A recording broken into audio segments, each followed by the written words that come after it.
Hello and welcome. This is the third discussion of the festival Setkání Encounter 2021. It's my great pleasure to see you here, to welcome you here, and today we will discuss about three performances. Brothers Karamazov, The Gulf, and Respectable Wedding. It's my great pleasure to welcome here our juror, Ricky Benedicto from Philippines. Hi. Hello, Ricky. Hello. Hi. Then we have from Damu, University of Damu, the director Aminata Keita. Hello, everyone. It's a pleasure to meet you here. Hi. Then we have David Krchňavý. Hello. Hello, David. Then we have from Serbia, Andrea Pijević. Hi. Jovana Krnić. Hi. And Alexander Kecman. Hi. Hi. And then we have from Poland, Marek Idzikowski. Hello. And hello, everyone. Hello. And Michał Ferenc. Hello. Hi.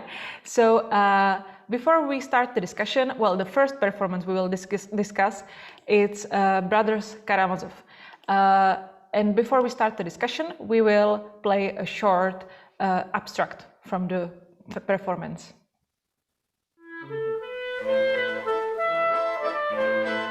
To mám ale pěkné děti. Všechno ti vysvětlím. Káťa! Je ctnostná, hrdá, inteligentní a vzdělaná. Zamilovala se!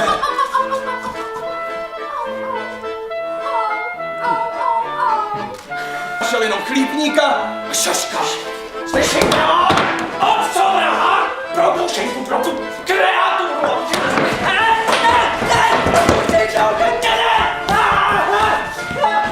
Ale když chceš, tak třeba na Sibiři je tam sníh.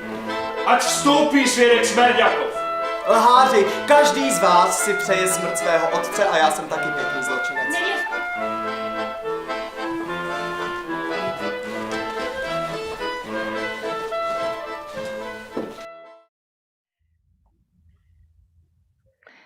Welcome back. So now I will read the annotation of the performance and then we will start the discussion. You, if you are watching us on YouTube, feel free to send us your questions and I will answer, I will not answer these questions, I will ask these questions for you and our guests, they will answer these questions. So feel free to write us whatever you want to on YouTube. I'm sorry. So now I will read the annotation. Each of you wishes your father dead. The bachelor's production of the Karamazov brothers is based on the clash of young people with Dostoevsky's novel. Together with the actors, the production team exposed itself to its central themes: the absence of authority, the impossibility of knowledge, the inability to control oneself, the desire to be held back, and the bondage of inner rage.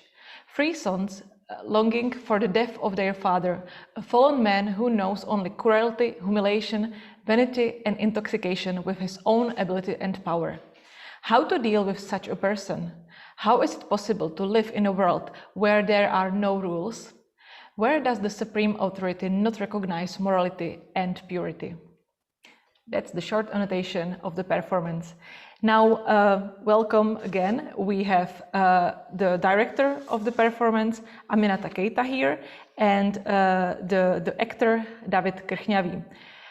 So I will start the discussion with a very simple and basic question, which is, why did you choose such a topic? Why did you choose a novel which is, very old, very classic, I would say, but it's still very, very on?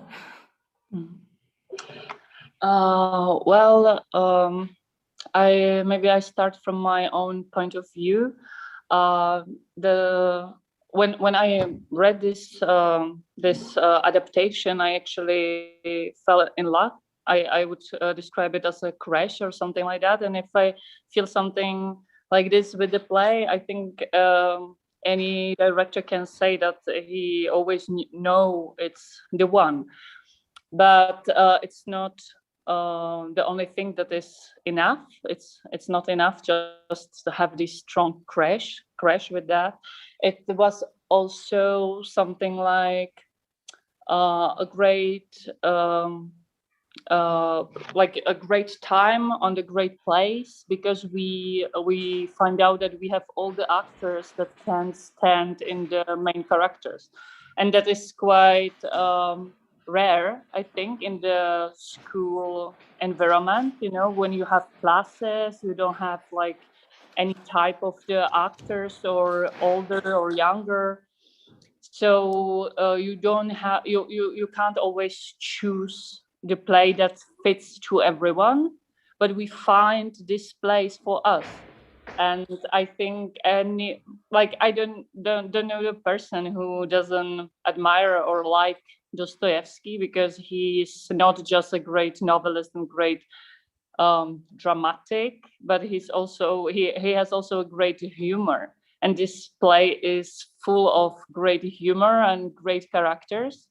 And we also, at that time that when we chose this play, we lived in the time that wasn't very different from today, unfortunately, and we saw a lot of parallels in our public life. You know, there are always some leaders who tell us lies, and we always, as a young beginning artist, we try to find the truth. We search the truth. We go for the truth. We always get mad when we feel like when we don't get the right words and stuff, and when we don't hear what we want to hear. So we kind of see lots of parallels with these young brothers that also kind of look how to live in such a life, in such a world that is kind of twisted. And their father, the old Karamazov, is kind of like the someone who represents that twisted world. So that's why we choose it, because it was love. We fell in love to this play, and we also see lots of possibilities that we can learn, and we can discover. So that was our beginning. Thank you. David, do you want to add anything? I don't know, because Ami was the first who chose the play, and I think when we get the game, I read it, and I think, wow, it's something what I want to find in my acting by old Karamazov. Sorry, by Dmitry. So your character was Dmitry Karamazov, right? So he is actually, well, they say he is the murderer there, right? Yeah, they say. How was it for you to play such a character? Sorry, can you? How was it for you to play such a character, to be the bad guy in the play? I don't know if he's a bad guy. I think a lot of feelings which he has is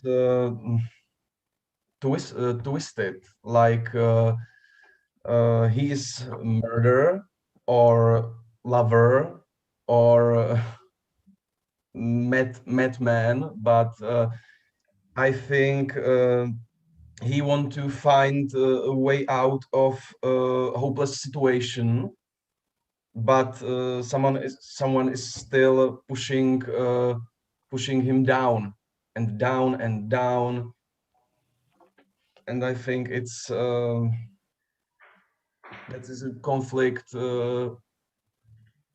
that I don't know if he is a bad guy. Sorry, my English is not good. No, it's perfect for the discussion. Don't worry, it's great. I think I understand everything, and if anyone don't understand, just say a word. But I think your English is great for the discussion. Did you put anything from yourself to the character? Did you like some of your feelings or? Of course. I think the character of Dimitri has a lot of love inside, which I think I have, and I find a new picture of me in Dimitri. Oh, tell me more. Yeah, okay. I will try. I didn't know that I have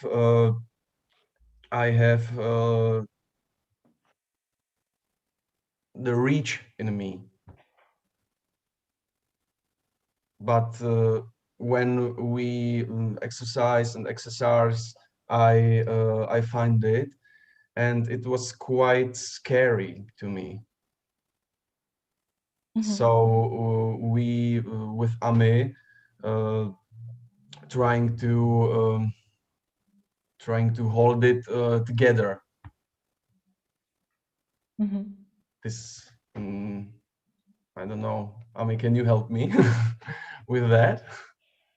Yeah, I think it was also one of the reasons that I saw always. I saw my actors, and I said like these should be the best roles for them, and not only because they fit to that role, but also because it's something like the picture of or the imagination of what they can go. They could become better actors and could maybe play better. I don't know, discover their acting, their own way of acting.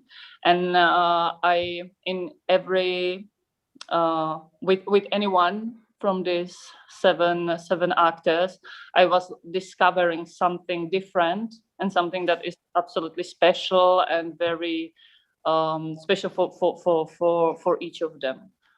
And I think it was the process was sometimes very tough and difficult because the play or the novel also is made. I think it's more like accumulation of inspiration that comes from Dostoevsky, not like simple characters or simple types and people that you can meet on the street. It's very realistic. They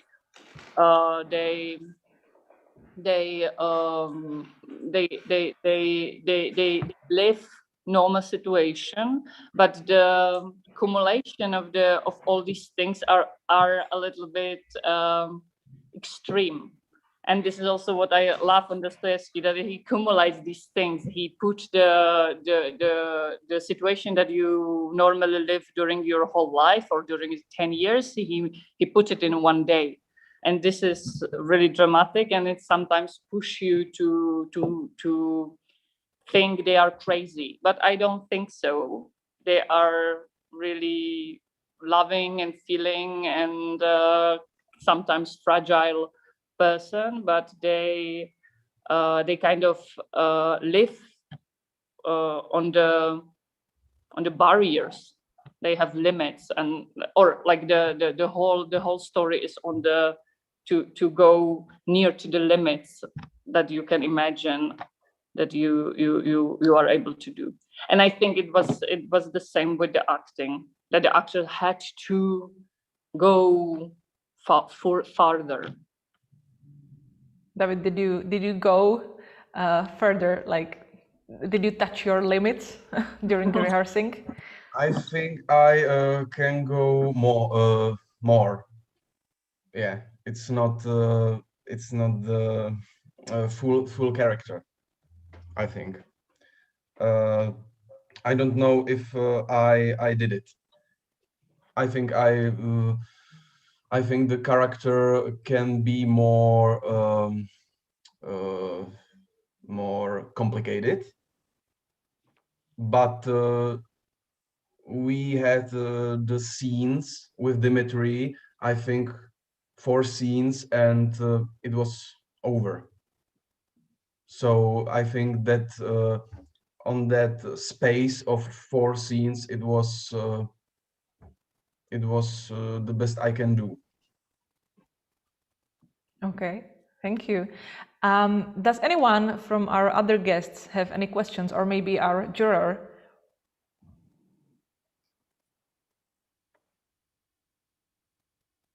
Hello. Hello, Ricky.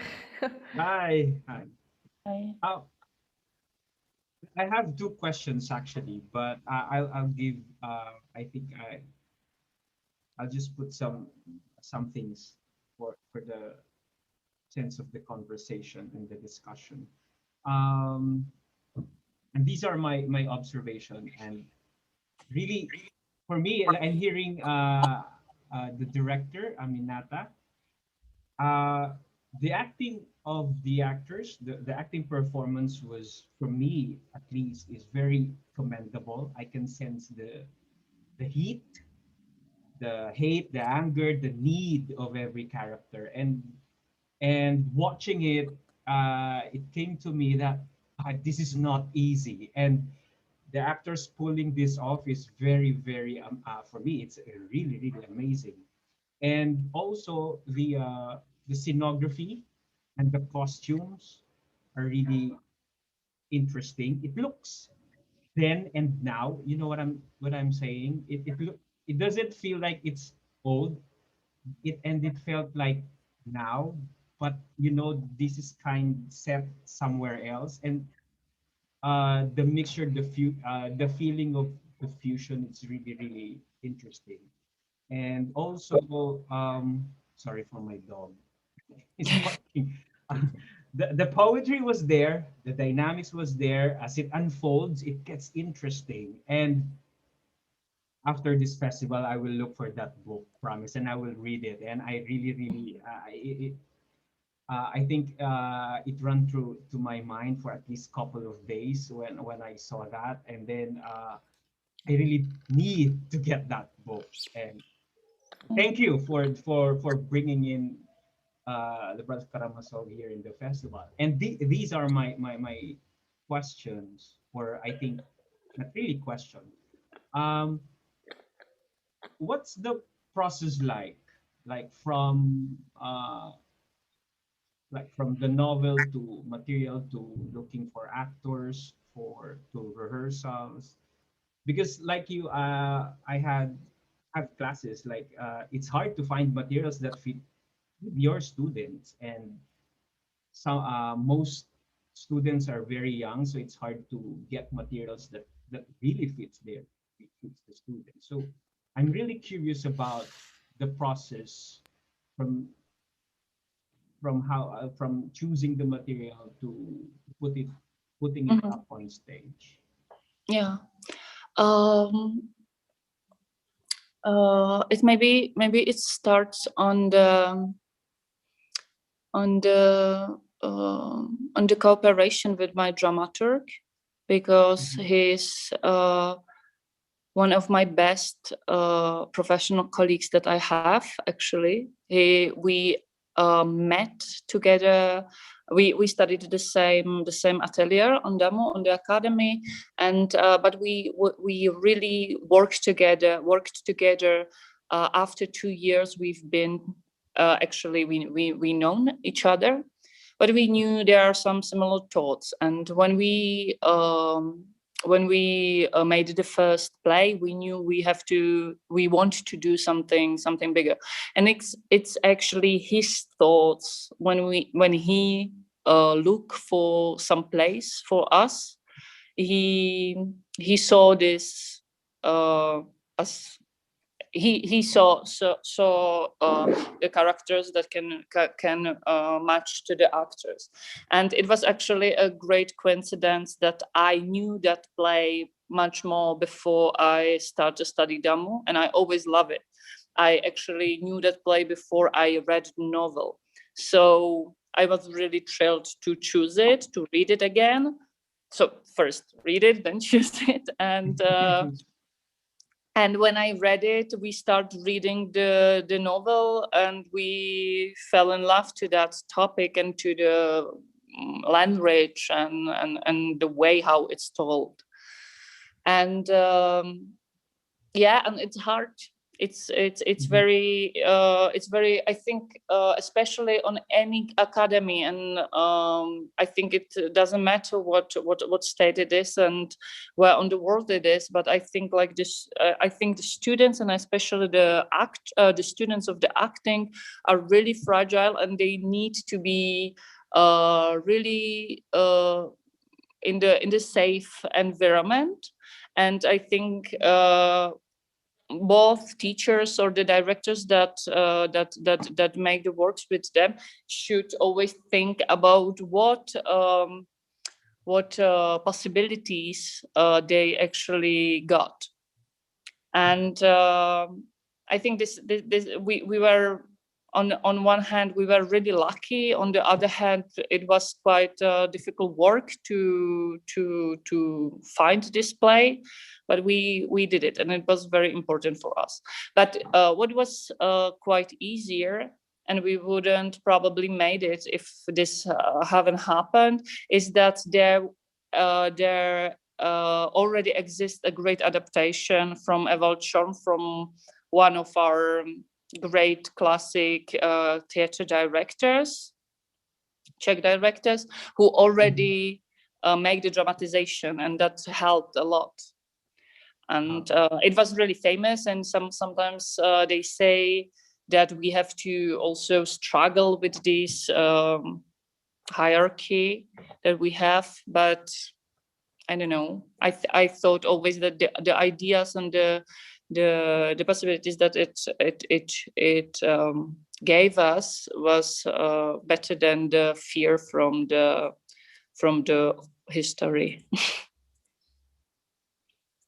It was much more like we actually, like, the whole process wasn't to make a great performance. It actually couldn't be seen from many observers. It was much more put like a process. We were much more on the way of learning, having skills, trying different kind of acting, and making making bigger scenography for the space. That was some goal, some aims that we wanted to choose.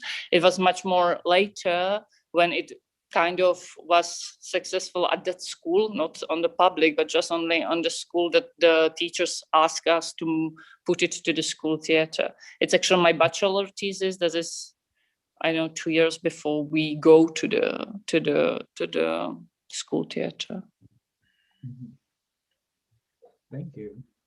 Yeah, thank you too. The second question. Actually, it's more for the actor. Actually, it's been quite answered, or been answered earlier. But for the actor, how's the process like? I mean, I know you did your research, but because from reading to research is different from moving it on stage. So I'm really curious, how's the process of the actor went doing the production? Wow. First, it was just read, and then we talk a lot about the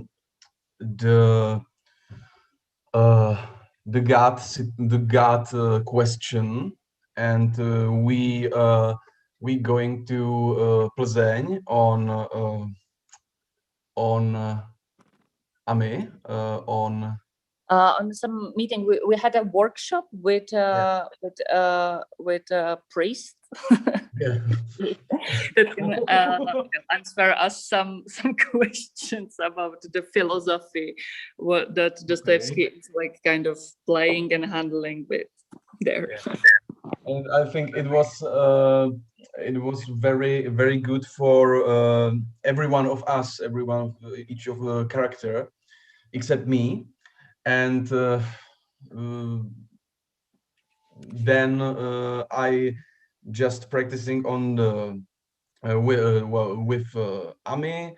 We had some not workshops, but we exercise. For example, we exercise in the shadow or in the dark, so we can. With my colleague Lidia Šafářová, who play with Grushenka. So we exercise just with our voices, for example. And I have one experience. I'm not a good drinker, so I know that Dmitry Karamazov is drinker. He's a great party man, I would say. So I go to the pub and I actually play the role in my normal life. Yeah, but that wasn't a part of my exercise. No, it was just mine. But I need to try it. So in my life, I get drunk and talking with some people about my father and something like that. So this is it. Yeah. Nice. Back to you, Teresa. Yeah. Thank you, Ricky. Thank you. I would say that's a great exercise, actually, to go to the pub and just, rehearse. Try to identify with the person. And let's say it's great that you were rehearsing it in the year 2019, if I'm not mistaken, right? Like 2 years ago, maybe, because today probably you couldn't go just to the pub and rehearse, right? But actually, in the annotation which is on the internet, there's written that you rehearsed the play in the year 2019 during the election of new president, and maybe that you were actually it played some role in the rehearsal. I'm not sure actually. So can you tell us more about this? Sorry, there is written actually, and now I quote. During the president, and what about the role? Yeah, that the atmosphere after the last presidential election in Czech Republic, that it was important for the rehearsing. Can you tell us more about it? Yeah. Actually, that was something more about the point of view that we, as the director and dramaturg, were seeing like the whole thing. It wasn't really, connected to any characters or anything. But maybe someone can make some simultaneous, characteristics with the main actor or main character, the father Karamazov, and I try from different side. We think that anybody has a father, anybody has a mother, and it always touched the person very deeply. And we all have some person that lead us and that should help us to live the life. And this was a great meeting with something. I mean, the character of the old Karamazov. It was a great meeting with someone that was absolutely it was absolutely like surprising how someone, and especially a father, can lie to the face to their own sons. And he has 3 sons or 4 sons, someone says, and each of them try to figure out with this authority a different way. Some of them they're mad, some of them they're aggressive, some of them just hide everything in themselves, some of them try to live a different lives. And all of these are absolutely possible ways how to figure it out with this kind of authority. And I think it's all about this, that we are asking how is possible to live with a father who tell you I'm your father, and at the next sentence he says absolutely a big lie of the life. And you as a child, as someone who have to trust to your parent, to your father, are absolutely confused. And with that confusion, you have to live your life, you have to choose your love, you have to make money, you have to take care of yourself. And you maybe find out that you are alone, and that are some painful moments that we were asking, and we were trying to touch and trying to interpret it some way. Mm-hmm. Thank you. It's very interesting discussion, but we need to slowly finish this discussion about this performance. So now if you are watching us on YouTube, don't be shy, send us your questions if you have any, because we have last like 7 minutes for this discussion, and then we will move to another performance. So my question now it's about something absolutely different than the relationship between father and his sons. I noticed that there was live music. I saw some musicians there, but they were hidden in back of the stage somewhere. But I think it was great to have live music there. Why did you actually decide to put them somewhere so no one would see them? Why they weren't on the stage, or what was their role there? Yeah, that's a good question. It's actually, I think it's not really the most sufficient organization of the space, and I think it was caused by the moving the whole play, the installation, from another space that it was made for to this new this new theater. So we couldn't really solve all the problems. But I think that for the audience, when you are live in the theater, you can see them. You will see them on the left, and they are there, and where the lights up, you can see them. But also, like the camera, the camera is not like the most professional you can choose. It wasn't made for the live streams or anything like that. So I think if you have some more cameras that can show you different point of view of this, you will see also the musicians. Mm-hmm. David, how was it for you to play with live music? I can't imagine without music, because the music for me is like a spark, and it was thrilling to hear it and be with them on stage. So I think it's part of the theater which is good for actors. Mm-hmm. Actually, there was also, after 1 hour or something, there was this scene like when all of you kind of danced, and I felt that actually it changed a little the tempo of the performance. It was suddenly like it got changed somehow. Why did you decide to dance there? Because that was actually kind of unusual. Yeah.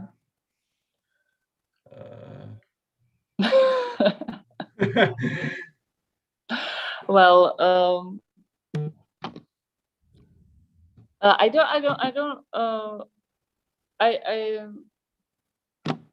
know. I don't know how to answer this. It's like I know my reasons, but I just can't share it this way to say like just why I tell them to go left or why I tell them to choose this way of speaking or something. I don't know, like dancing in Dostoevsky. No, like Sorry. technically it's something there is actually a change. It's really goes to something like last act or something like that. You know, there is a murder that I have done, and there is after the murder, it's the space that nobody can really express. You can't express by words what happened after you find out that your father is dead, that you find out that maybe your brother killed that father. When you can't express by words, you can say what you need to. Sometimes you express it by your body, and that was the way that led me to make this kind of picture. Mm-hmm. David, how was it for you to dance in Dostoevsky's? I can say it. It's not a secret, but in my opinion or no opinion, my feeling it's the dance is like who is the killer, who is the murderer. Like wow, everyone can do that, and the expression of our moves was very good because it was like it's like a second start to finish the game. Maybe yeah, this is like something's new starting, because there is like the last part is like kind of it's in a different space. It's about some different stuff, and some things get changed. There is like next scene is with the demon, and something's different, you know, and it's just like. Mm-hmm. Thank you. Does anyone from our guests have any question about the process of rehearsing, about dancing, about anything? If not, thank you for this discussion. And now we will move on to another performance, the second one, which will be The Gulf from Poland. And now we will play a short excerpt.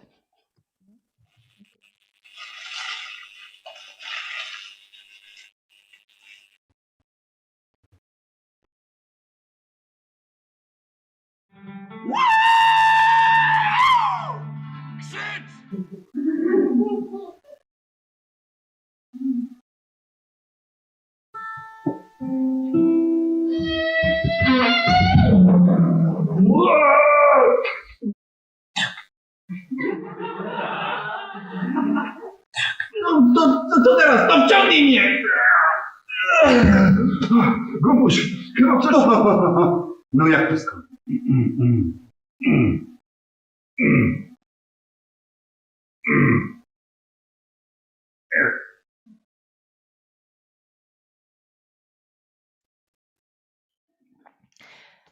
Now I will read the annotation so we will know what it was about.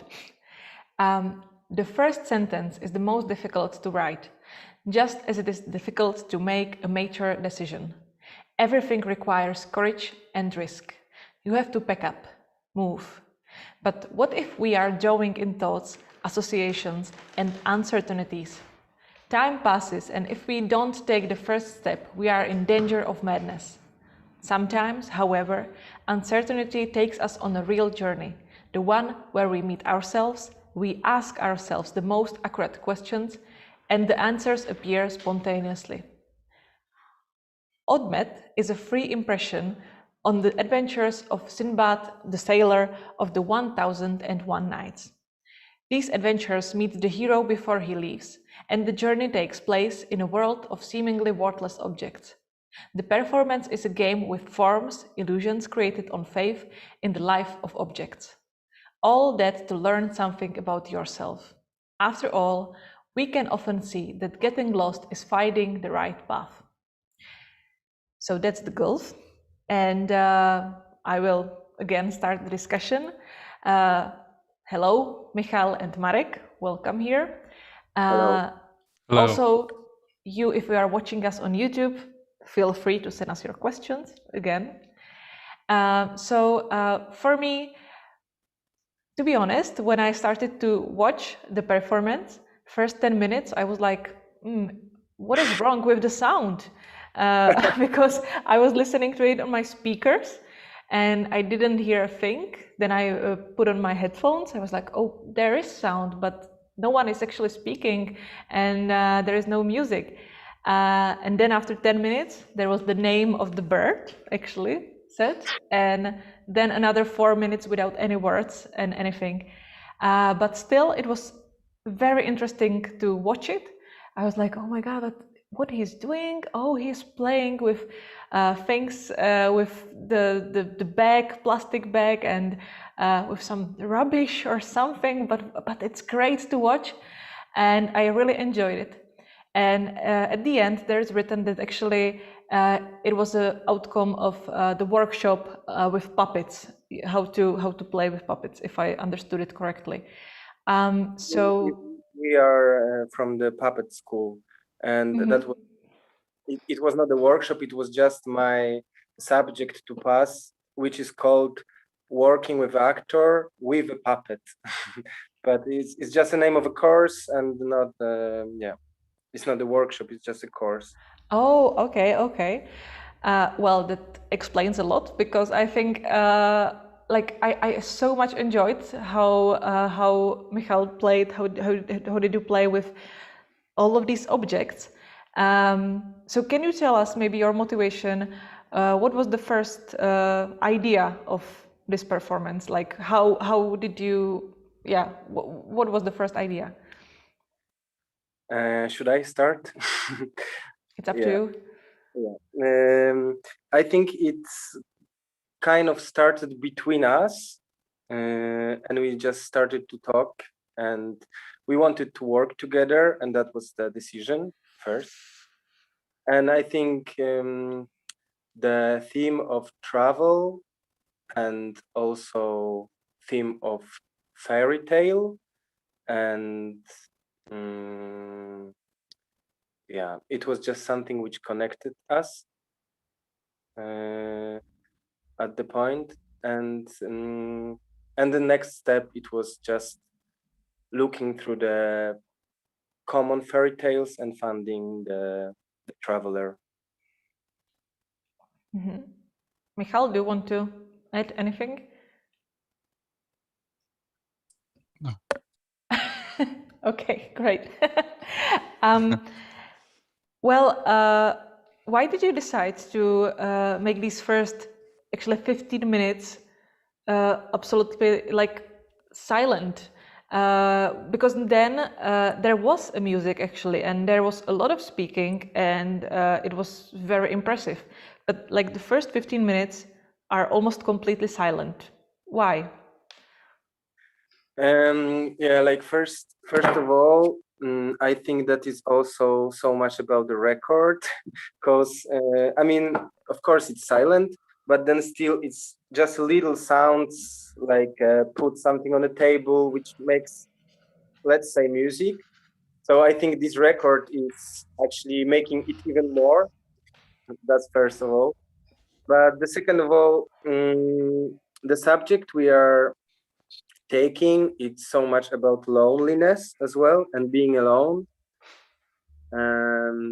So I think the starting point is being inside your head and not being outside, like not talk. And the music is actually coming from what we are trying to say is music is also coming from his head. So it's not something from outside which is waiting for him and helping him. It's just like he needs to start it, kind of. If I'm not mistaken, both of you actually worked on the music somehow? I'm just a director. I didn't really work. The Michał, he invited the music theme, like a guitar music theme, because he's a guitar player as well. And we just decided to invite the guitar player to play it live at the end. So, Michał, did you actually discuss how to, like, with the guitar player, what to play there and when, and did you argue sometimes about like what kind of music it should be? And well, initially I composed the music while consulting it with Marek. And after a while, we realized that apparently I cannot split myself, so we need someone else. But the music was almost ready, and sometimes David, who is playing the guitar now in the performance, added something from himself. But it's mainly he was trying to learn what we composed earlier. Yeah, and also I think that the music was also a meeting point between us, because we just had the music inspiration in the beginning, which meant a lot for us when it comes to travel motif.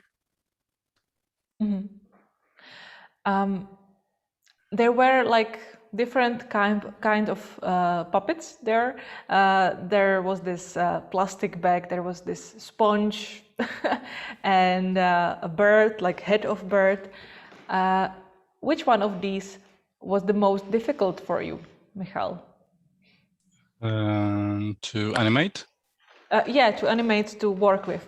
I don't know. It's hard to say because every puppet is different. I mean, the bird is quite hard because he doesn't have any words, so we just base everything on his movement, on his little world, and it's very very small.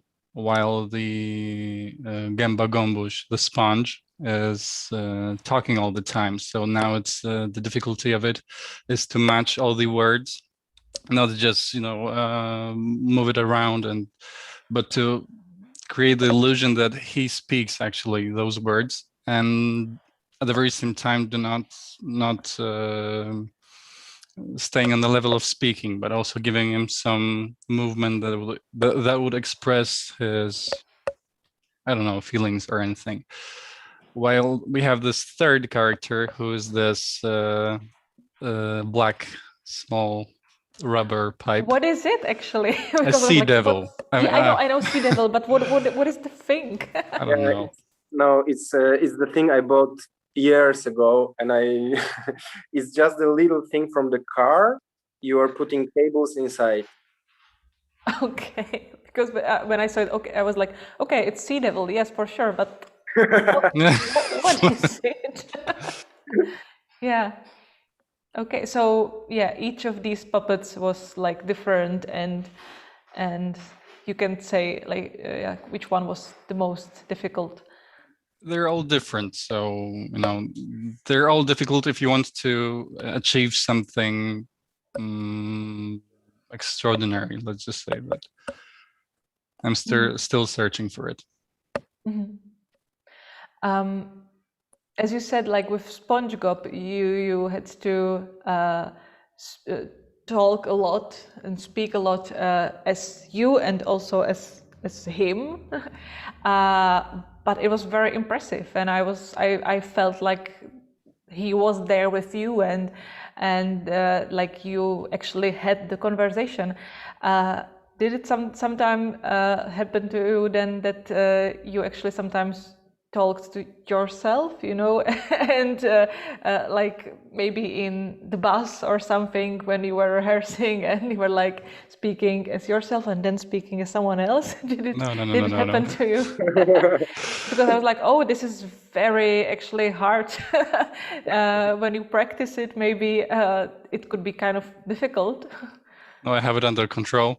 Apparently, my biggest teacher to learn how to divide myself into a few characters is my nephew, because I have these small puppets in my room.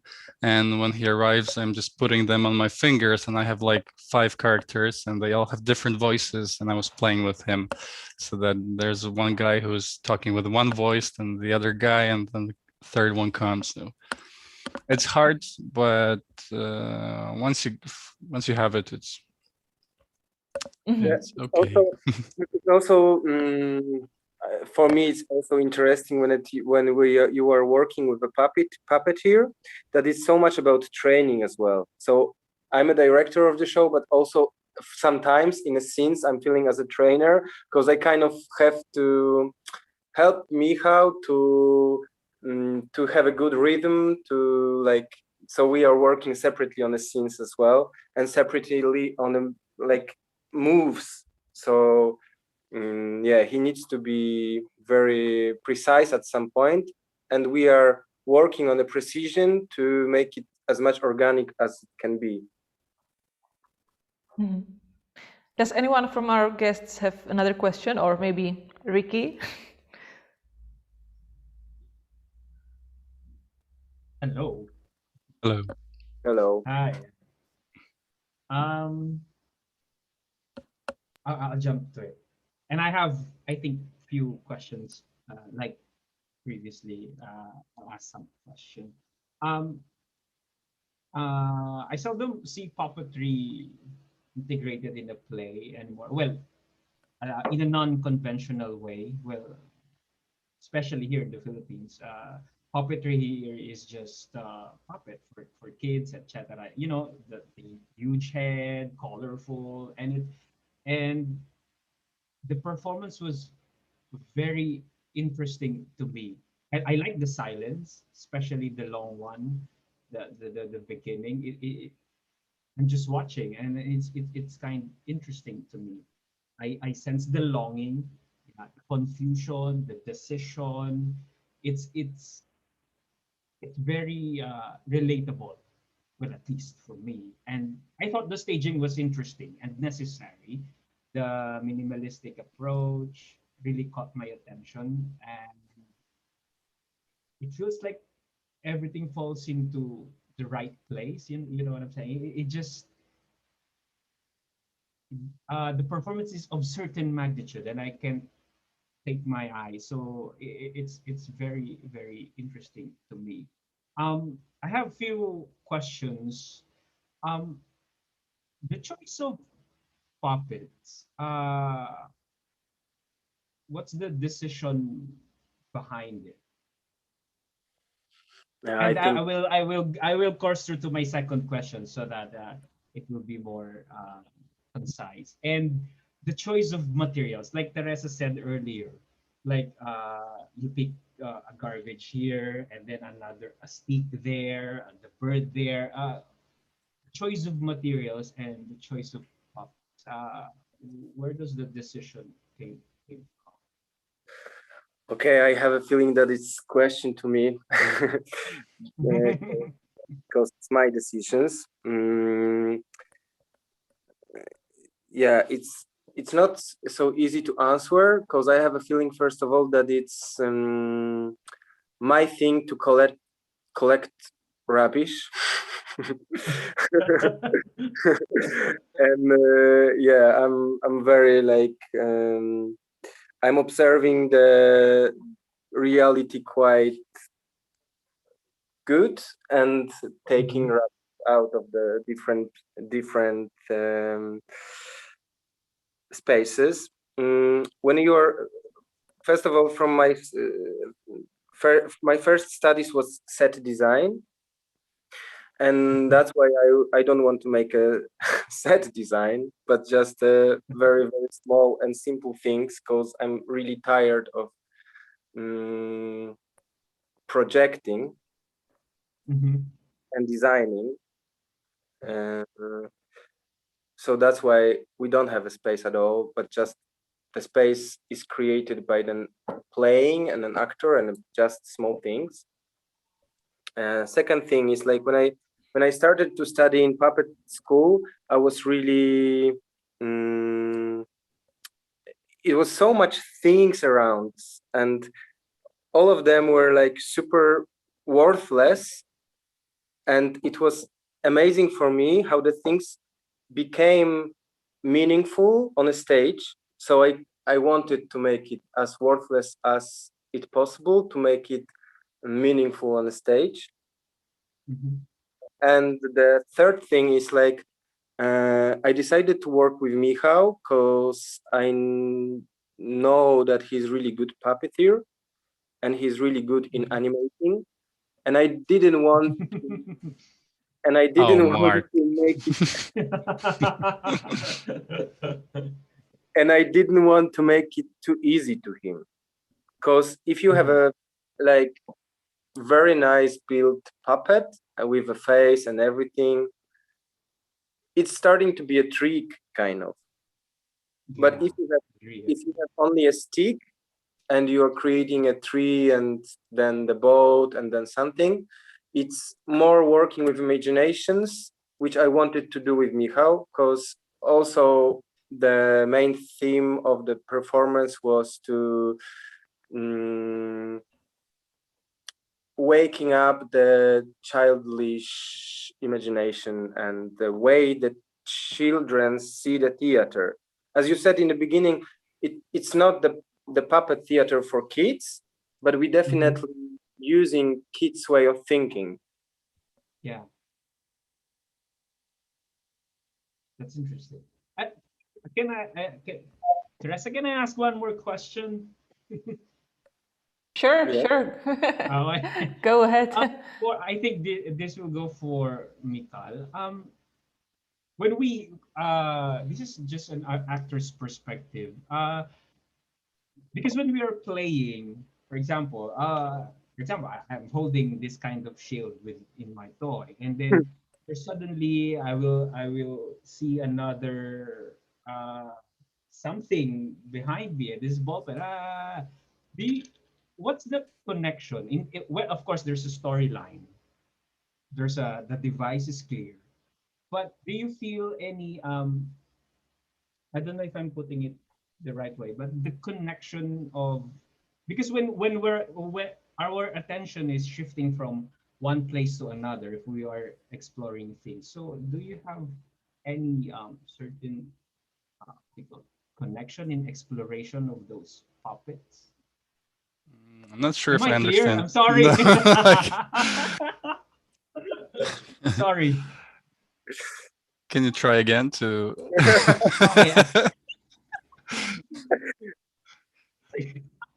I will try my best. Okay. Anyway, what connection? So, of course, this is puppetry, right? And the choice and the device of the director or your device is put the found objects, if I may say, like plastic, sticks, and garbage for that matter. As an actor, while exploring or doing the rehearsals, does it occur to you the connection between the puppet and you, or because the human nature is like the attention is I will pick this, and then something will catch my attention, then I will pick this, and because I'm seeing in the play something like that, the shifting of the object, the shifting of the connection. So I'm asking if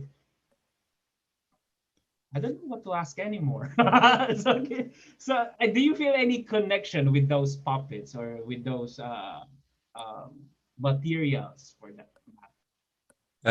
Okay, I'll try to answer that question. Okay, so at the very beginning, I had no connection with any of these objects because these were just random garbage that that Marek brought to our rehearsal. But no, for me, I'm just honest. And at the very beginning, we were using voice to express a lot of the part of the story, but then we started to try to tell whole story without using any words. So I've started to experimenting with these items more, finding their meanings, their possibilities, and trying to find what is hidden in them. I mean, what they can mean on a stage. And we are still experimenting with it and finding new the soul of the objects. That's maybe how I would express it, because they are not random. I mean, everything has a potential, only it's the director and actor's job to find the potential of it and reveal it. Sorry. Yeah. Is that okay? Is that the answer? Okay. Yes. That's what I'm asking. All right. One last, please. The decision between how will you play a certain puppet? How does it come out? Is it a mutual decision, or let's try this? Oh, okay, that's working. Let's keep it, or it's just pure exploration, and then let's see where will it go. Well, we were experimenting and trying to find what fits us best. Because, for example, this bird, it occurs to us that he doesn't need to have any words. He doesn't have to need a voice, because even without it, we tell his story. And yeah, Marek. I think the biggest thing we created is that we kind of trust each other in this play, and we are trusting this rubbish as well. And so I think I lost my mind. Don't know what I wanted to say, but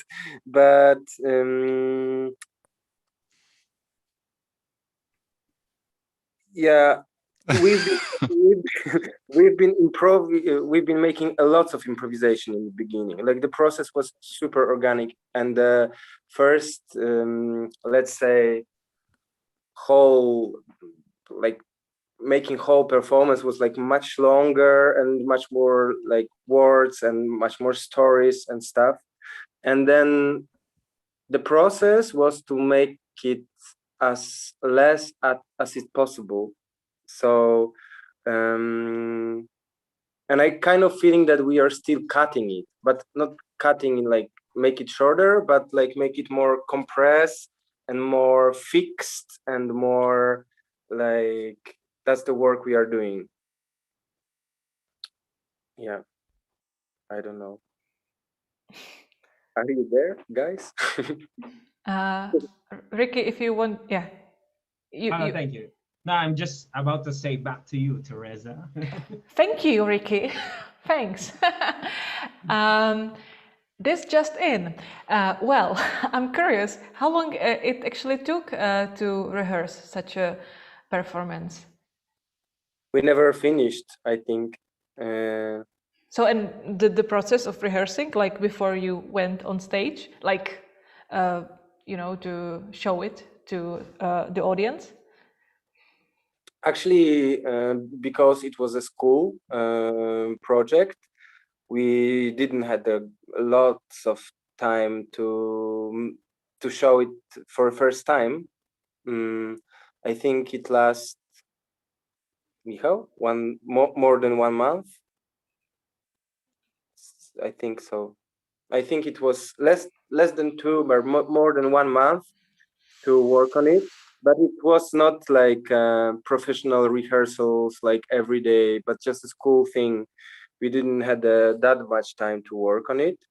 But it was 2 years ago, I think. Yes, it was a little bit more than 2 years ago. And then from this moment, I have a feeling that it's changing a lot. And we are working on it still on. We spoke about the garbage-ish thing, like that your props are actually very not usual. Did it happen actually to you that, for example, a cleaning lady came and throw it out or something? Where do you keep your props? No, it's it's all very well protected. Okay. And it's also like everything is fitting to the bag. The plastic bag, the yellow one. Yeah. Okay. Everything is there, and yeah, it's always there, and it's in my house right now. And yeah. So it's still the original sponge and the original paper man, and the man is changing a little bit because it's not that strong. It's too much. It's too much for him. It's too much for him sometimes. And actually, the sponge is definitely the same. But we had one case that we lost it for once. Like I just felt in my house, and I took the bag without it. So we had one show, I think, without him, but it was not good. We had to improvise. Well, which is not anything new for you, right? Like yeah. you're used. Yeah, that's great. Actually, you know, for me, the message of the performance kind of was when you say like maybe to bird, maybe, or to the paperman. I'm not sure now, but you say something like see ahead, see to the right, see to the left, sea of possibilities. And that was actually, for me, kind of the message of all the performance. Like, there are so many possibilities, what you can do, what you can, yeah, do in your life, with your life. Was it like, or was there any maybe different message for you, or do you think that this sentence actually is it? I don't know, Michał, but I think that's really fits what you are saying. And yeah, definitely, even if we started to work on this, like several things, it's almost too much.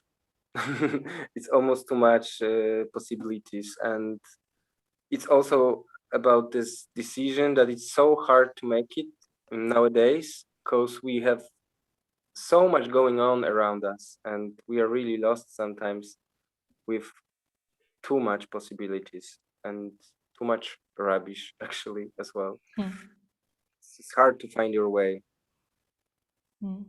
Yeah, you're right. I just want to remind, like anyone who is watching us on YouTube, you can send us your questions. We will be very happy if you send us your questions, because actually there was no question from YouTube yet today. So send us anything you have on your mind, and I will ask these amazing people for you, and they will answer.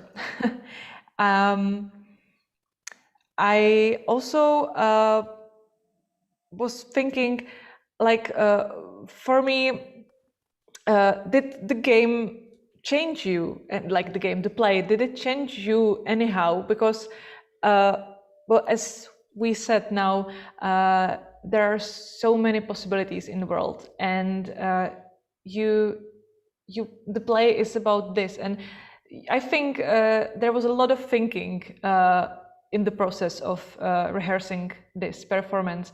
I guess a lot of thinking, a lot of discussions. Did it change you anyhow? Did it change your like your point of view on the world, actually?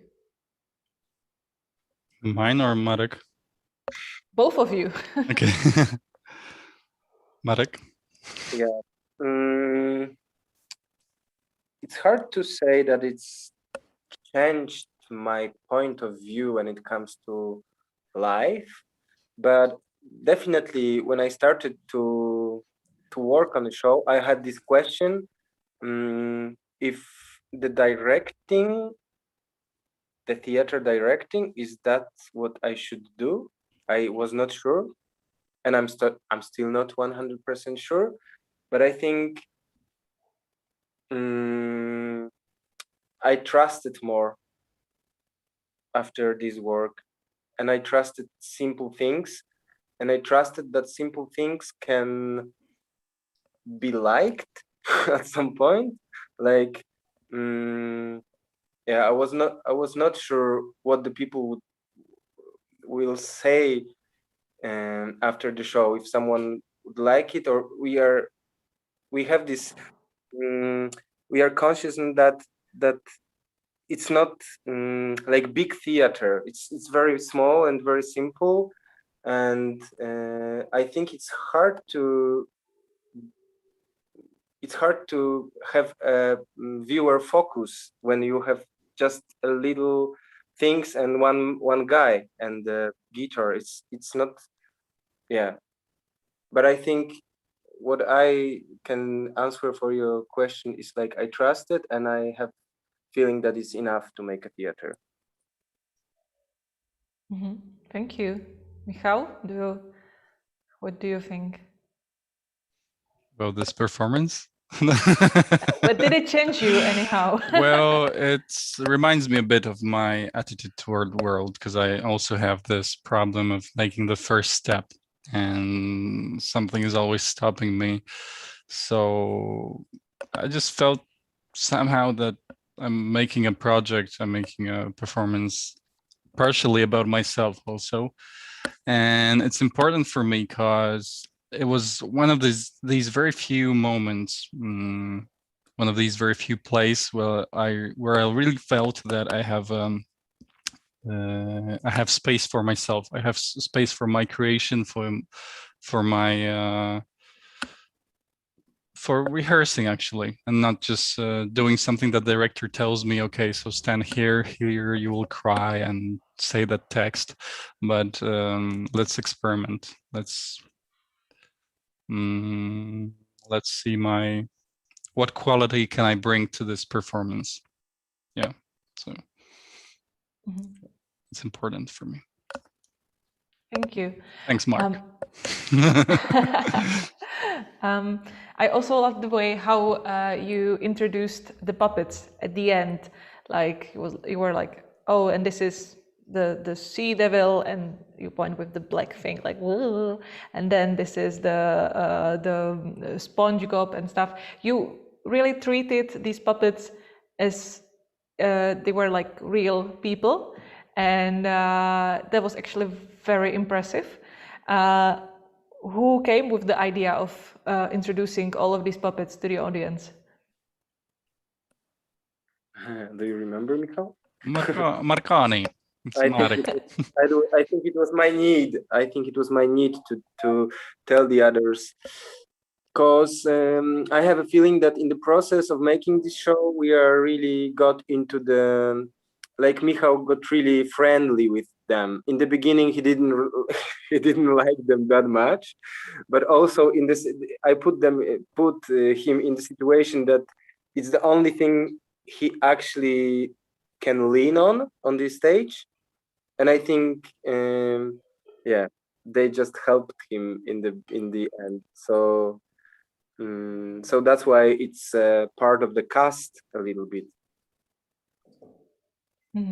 Now, when you look now at some sponge or plastic bag or something, will you ever feel the same, or it will be now for you every time like, oh, that's the sea devil, and oh, that's the sponge gob? Well, a little bit, but it's something that you get from studying in our school, especially when you're on the second year. It's like when you leave the school, you're seeing the things to animate everywhere. So yeah, I see. Okay, I think we, if anyone doesn't have any other questions, just the last thing from me, like for me, the saddest moment of all the performance was when you finished and you grabbed the guitar and you played and you walked away from the stage, and I saw like not many people in the audience, because I think that you probably did the filming during COVID, right? Because I saw that the lady there, she had the face mask. And so actually, how many times did you performed it live, like in front of real audience? Did you have like enough chances to perform it? To be honest, I don't think more than 12 in general. Yeah, something like this. Not much, actually. We would like to do it more. Yes. Yeah, I bet you do, because it was like said, like, because it's amazing performance, and like I was also very sorry that there were like so not many people, because I think there are probably some restrictions, right? How many people can watch the show? So yeah, I wish you like more people and more performances like live. Thank you very much. Thank you, Michal. Thank you, Marek. Thank you very much. Thanks. And now we will move on and we will discuss the last performance of this discussion. It will be the Respectable Wedding. And now we will play a short abstract. Oče, uzmite prvo malo vina, osvežava grlo. Jeli smo ribu. I on se, ja vas molim da obratite pažnju te proklete riblje kosti. O, pa već i sama boja vina izvrsna. Bravo, bravo.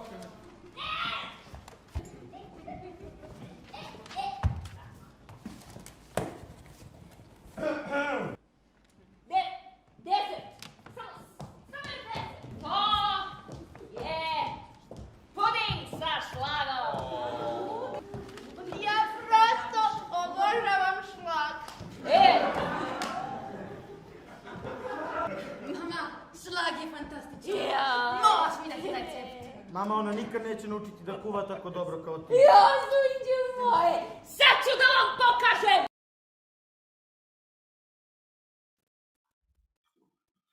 Welcome back.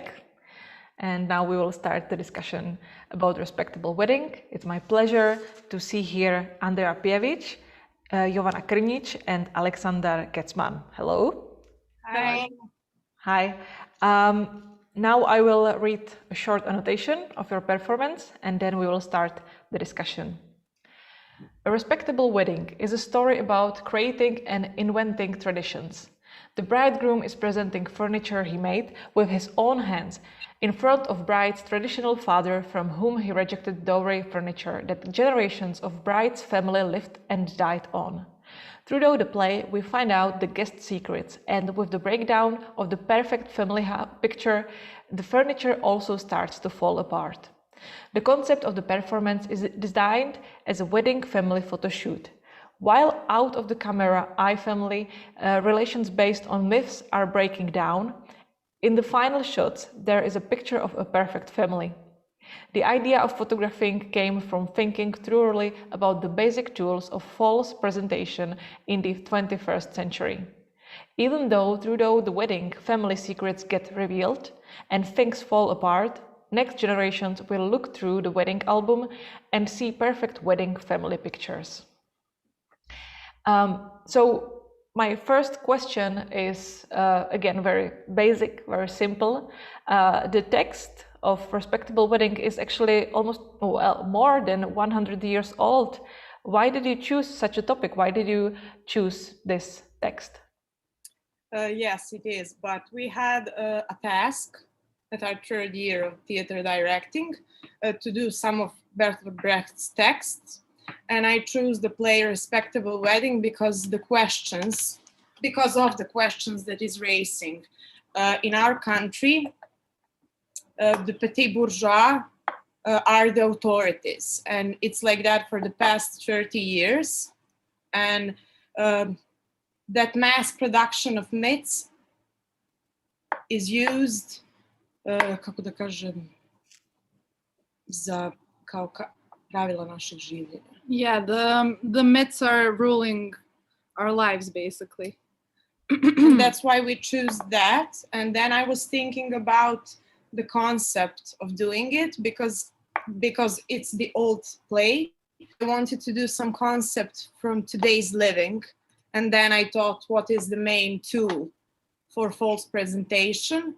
Because the way of thinking has not changed in our country for the past 3 decades, but only the tools are changing. And then we have some part of the city that is made like in past 5 years, and it's called Belgrade waterfront.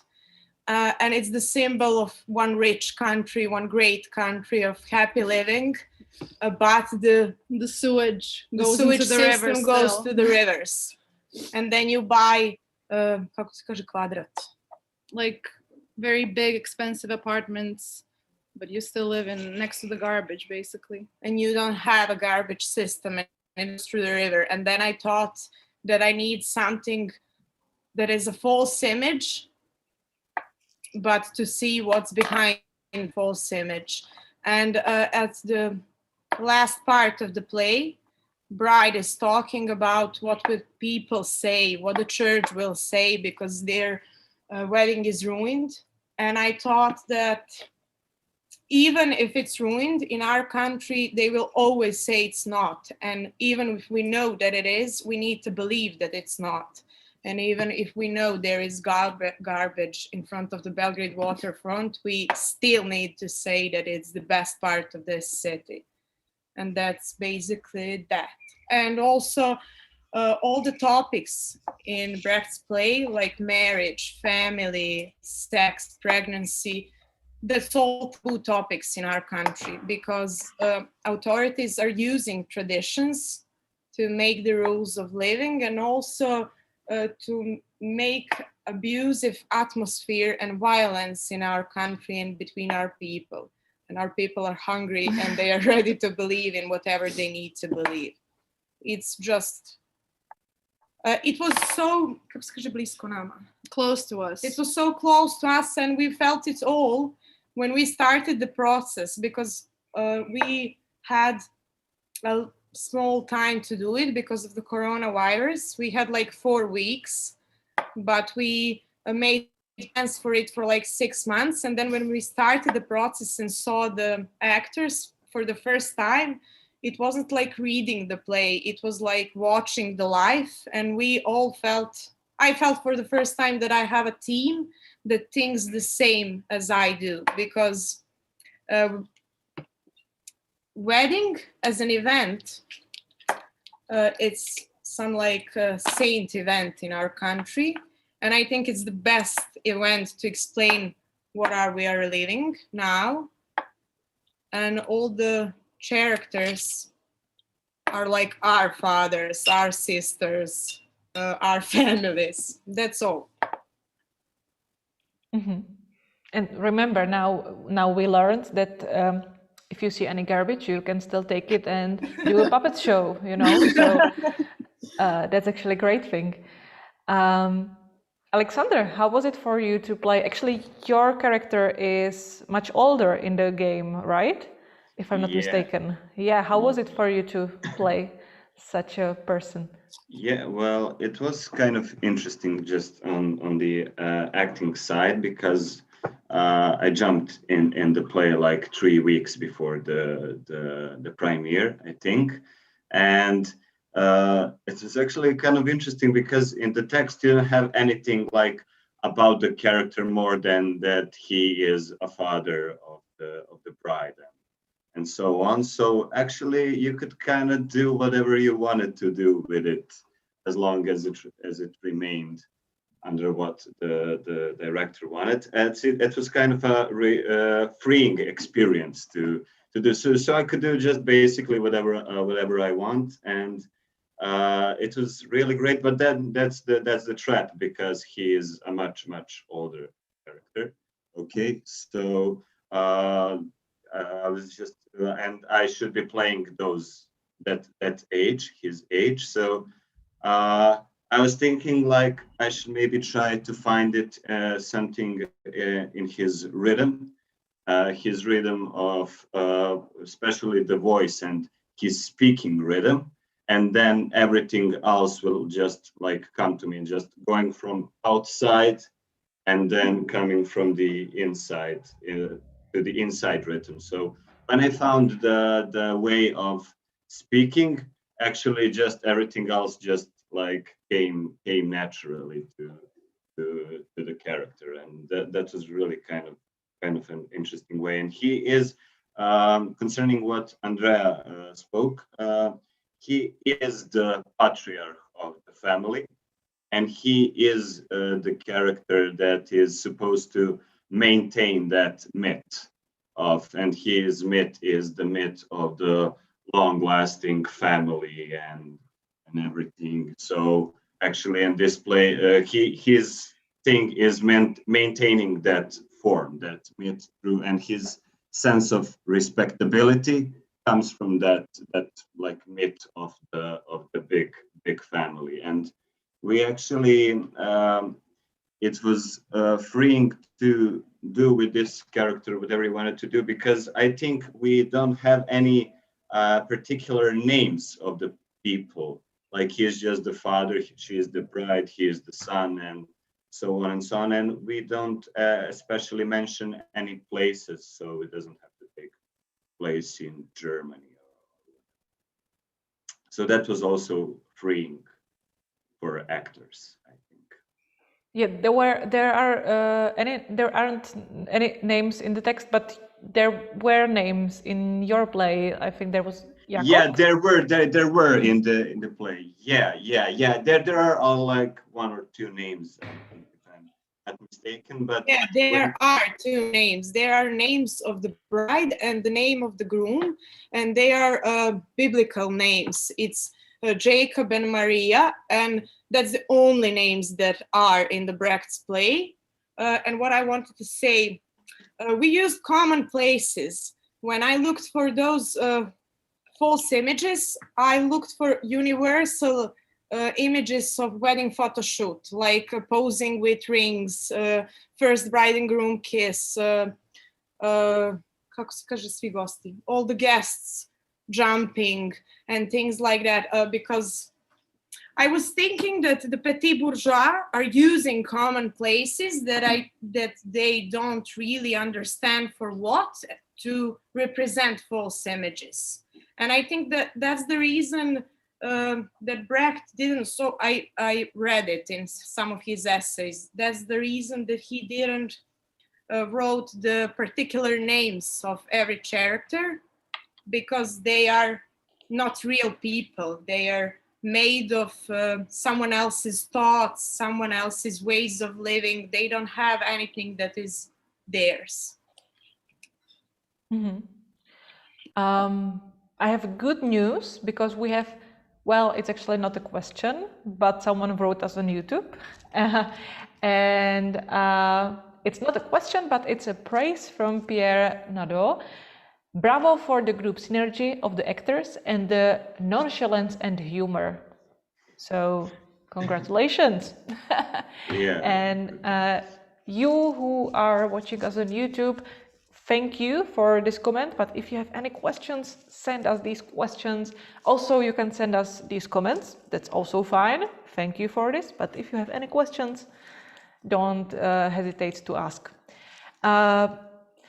Now, actually, how much of yourself did you put into these characters? Like when you, and actually, what was the process of saying like, you will play this character and you will play this character? How did you decide actually? You choose the actors by, I don't know how to explain it. I choose them for their physical characteristics.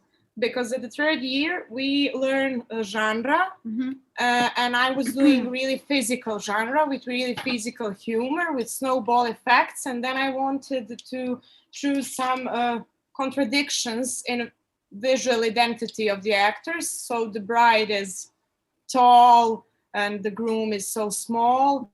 I was inspired with Buster Keaton and Charlie Chaplin. I loved their way of thinking about physical humor. And I also choose them because of their way of thinking. They are all my friends.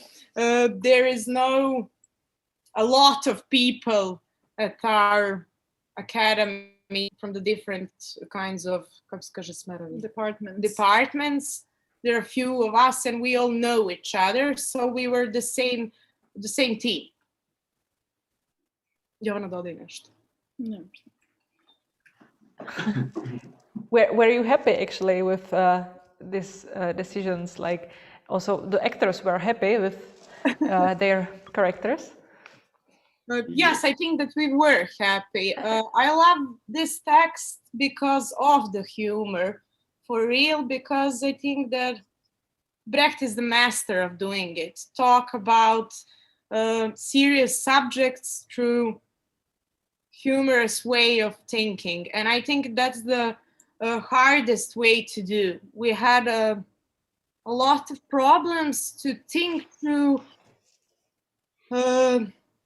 how the subject really is serious, but to think about it through some humorous way, but not to be like the first thing that we think about that is funny, because I think at the end we realized that it's the hardest thing to do, to make some comic genre. That's all. Thank you. Does anyone have any questions from our guests? Or Ricky, back to you. Thank you, Teresa. You're welcome. Well, first of all, hearing what you said earlier, I think you are brave of putting up this show, and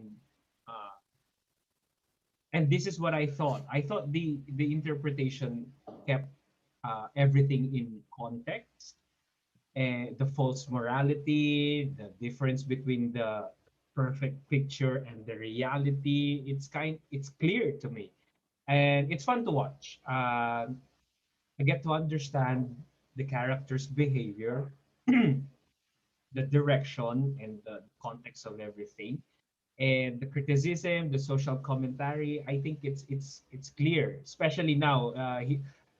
Hearing you earlier, I think it's very clear what the team, or especially the director, wanted to put up on stage.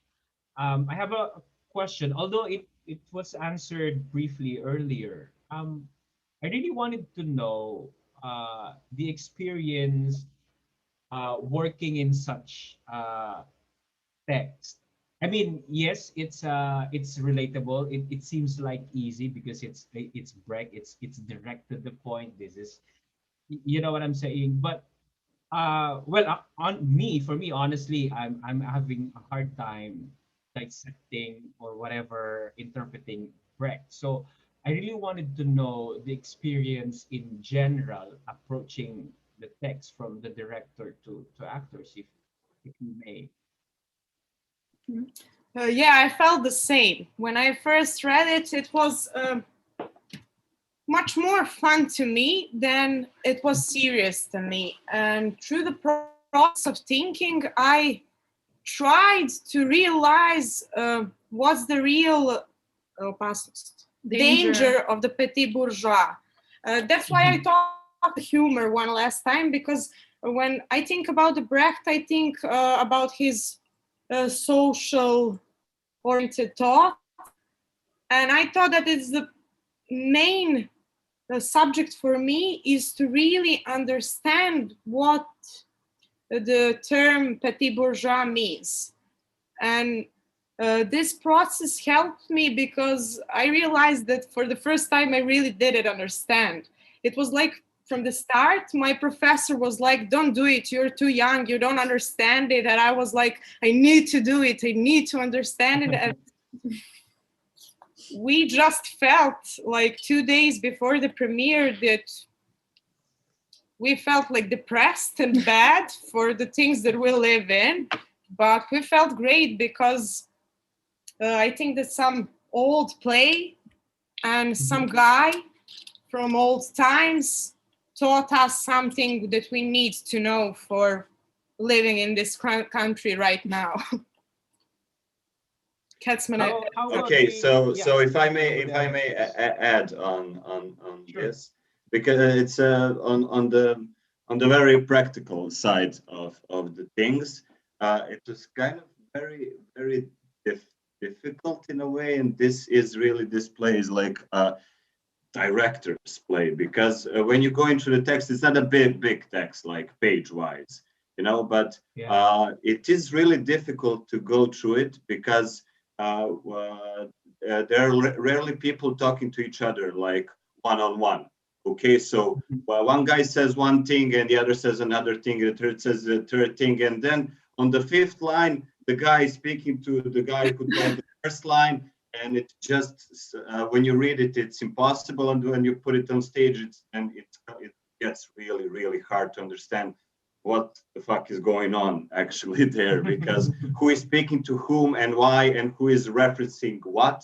So that was the like a hard part, because you really had to go step by step, 5 lines, then repeat it, then 5 lines, and then you stop, and then you're like, I don't know why I'm saying this. Who is he referring to, and why is he saying this thing about the egg? What's the point of that egg? And then you have to clear that. So you're just on page 2, and it's like been 5 rehearsals, and then you have to go just really step by step, and that's what you have to have a real you have to concentrate more than on anything else, and it's really hard because you have 9 people on the scene, like doing all kinds of stuff. Just and one more thing to say about that. That's why I think it's genius, because he, in the style of language, is making things falling apart, and that's the hardest thing to do with 9 actors, because you're like, okay, everything needs to fall apart, but before it needs to fall apart, you need to put some order on stage, so that doesn't look like how to say it, like slučajno. Like accidentally, like it happened accidentally. Falling apart. And that's what the hardest thing. Sometimes I was like, God, why did I choose to do with 9 people? With this 9 people, but at the end it was great, really great. Yeah. This is not the question, but I really want to commend the energy of the actors and the whole play from start to finish. It's incredibly amazing. I mean, wow, where did they get this energy? So it's really from start to finish, it's full of energy, and that's very interesting, and that's amazing. And you cannot you don't want to look away just to be, and you really wanted to focus on the performance because of the energy of the actors exuding on the screen. Well, I'm watching it on the screen, so it's very good. And that's all for me, Teresa. Back to you. Thank you so much. Thank you. Thanks, Ricky. Thank you, Ricky. Thank you. And actually, we have a question from someone who watched us on YouTube. Thank you. It's Jakub Macek, and he asks, would this show work the same way without actors chosen according to the physical humor?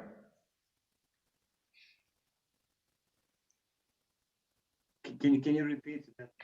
Would this show work the same way without actors chosen according to the physical humor?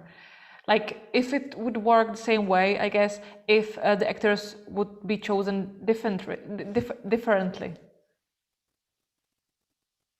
I'm not really sure because I think it's a smart question, but I don't have an answer. And I'm like, I would know the answer to that question if I choose different kind of actor. So I would see, does that do the work? But that wasn't the main thing. That was the main thing from the start. But then from the process, some other things came from that actors. They were like, I think that the main thing is when you have that kind of falling apart language, falling apart events, falling apart characters, the main thing is to have a team.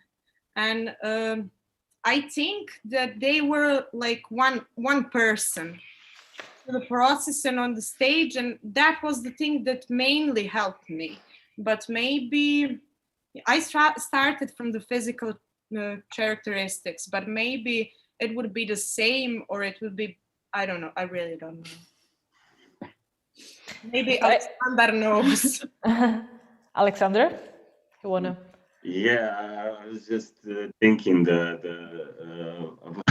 the question, and I don't know. Well, then maybe you would have to go looking for something else in the text, you know, and it would be a totally different play. You would have to go to search for something else. And that comment and what you said and what Ricky said about the energy. Well, yeah, we just everyone just sort of clicked, and there was this very specific timing of things when in our country, like lockdown was raised after like 2 or 3 months.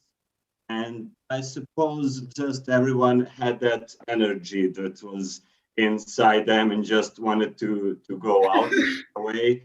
And I suppose that's one of the reasons that it looks like everything is exploding energy-wise on stage.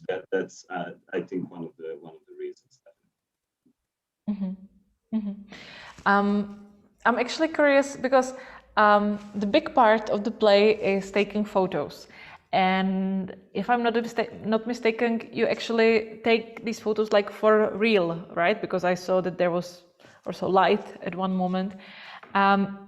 Do you sometimes, for example, look at these photos from different performances and compare them, or like, and do you see any difference actually? How did how do you look at these photos? I'm sorry to say this, but in our country, we played it just once. And okay, but from rehearsals, from for example. Yeah, we love that process to watch photos that we made them through every single rehearsal. That was the only photos that we had, and we watched like our faces changing. There were times when we were like mad, really mad at each other. I was really mad to look at 9 people's energy and like 9 of them asking the questions at the same time. And I'm like, people, I cannot answer that many questions at the same time. And that is shown at every single photo shoot from the rehearsal. You can really see how we felt at the time of doing it. And that is from the last processes I worked on my college, we always had some arranged, arranged photos. It wasn't like documentary type. And this is emotionally the most meaningful to me, because I can see what kind of process were in our minds through the process of making play. Mm-hmm. Mm-hmm. Actually, there is also a lot of singing in the play. Well, a lot, but there are some significant moments where you sing. How was the process of rehearsing these parts of the play?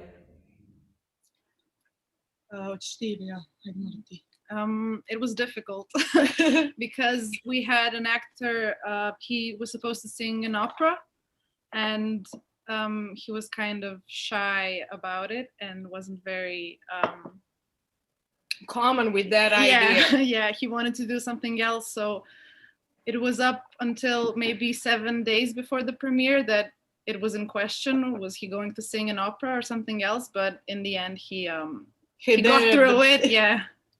It was like 7 days before the premiere. We just we allowed him. Allowed everyone to bring their things. Like the actresses that played the mother, she needed to sing through the dance, and the bride, 4 days through the premiere, made her way of talking. I know it's hard to hear it because it's in our language, but she made her own way of talking. And it was like the matter of time when everyone started to bring something of their own. Like Alexander Ketzman, he wanted to speak slow. He had a lot of a lot of text, and he wanted to speak it slow and to take everyone else's time when they need to do something. And the dance was the hardest thing to do because of their energy. I had actors that are really bad at sitting still. They are the best actors for this kind of a play, but when we needed to do some order things like that dance, it was like we have 45 minutes of concentration, and then boom, it starts, everything starts. So, but it was great. At the end, it was all great. We had problems like every process, but they just, like Ketzman said, they clicked at one time. And at that time, I was just sitting back and laughing to them, that's all. We lost, the day before the premiere, we lost confettis. And we needed that confettis to break through because I needed from the back to pull the table because we are doing it manually. And they lost the confettis, and the next is breaking the table. So I didn't know what to do. So we break everything, and everything was falling apart. It was chaotic, but it was a nice kind of chaos, I think. Mm-hmm. So actually you said that everyone brought their own features. Like, how much do you think you actually played you? How much I actually played me? Yeah. Yeah. Like, how much of you was in your character? No, not much at all. And I'm so, that's what's so great about it, and why I'm so happy about it. Not much, maybe not at all, because I choose to do it everything differently, from the way of speaking, from the way of walking, and that character's relationship with his daughter. He likes to put his hands on her, and everything is so like. That was not from you, right? Yeah, that's not in the text. I put it there because that's what makes him even more like I don't know, should I say disgusting, kinky? He is like, and that's the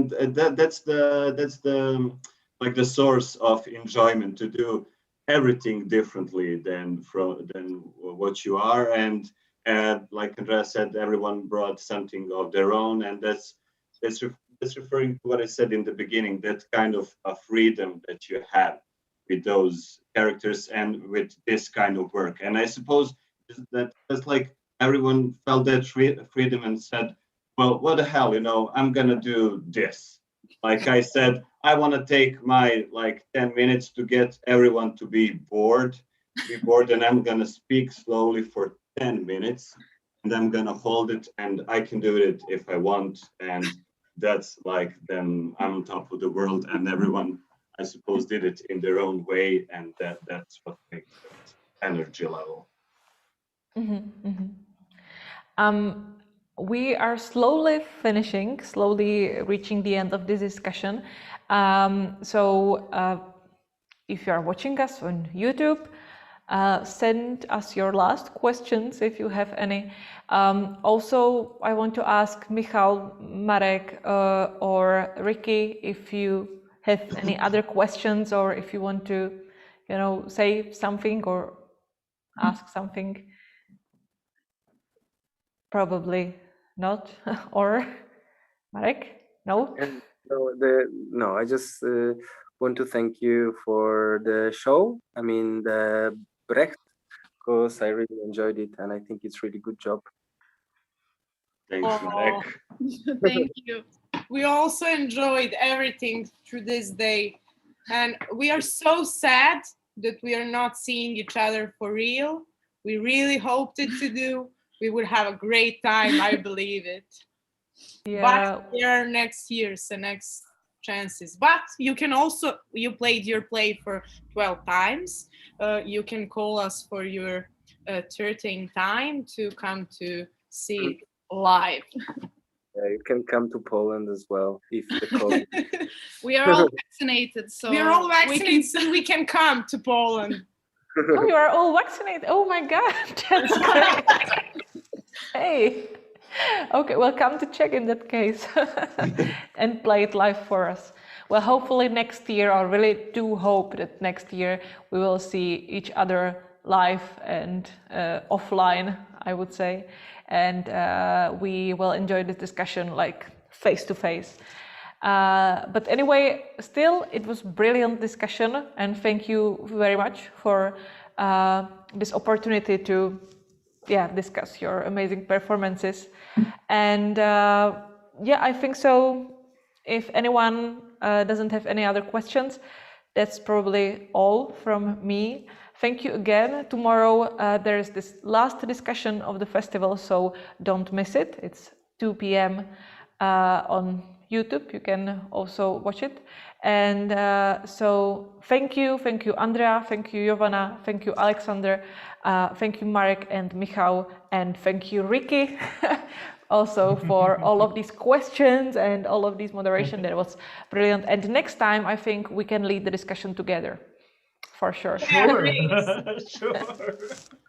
Thank you. Thank you all. We had a wonderful time. Bye. Thank you. Take care. See you. Thank you very much. Bye bye. Nice meeting you all. Bye. Ciao. Ciao.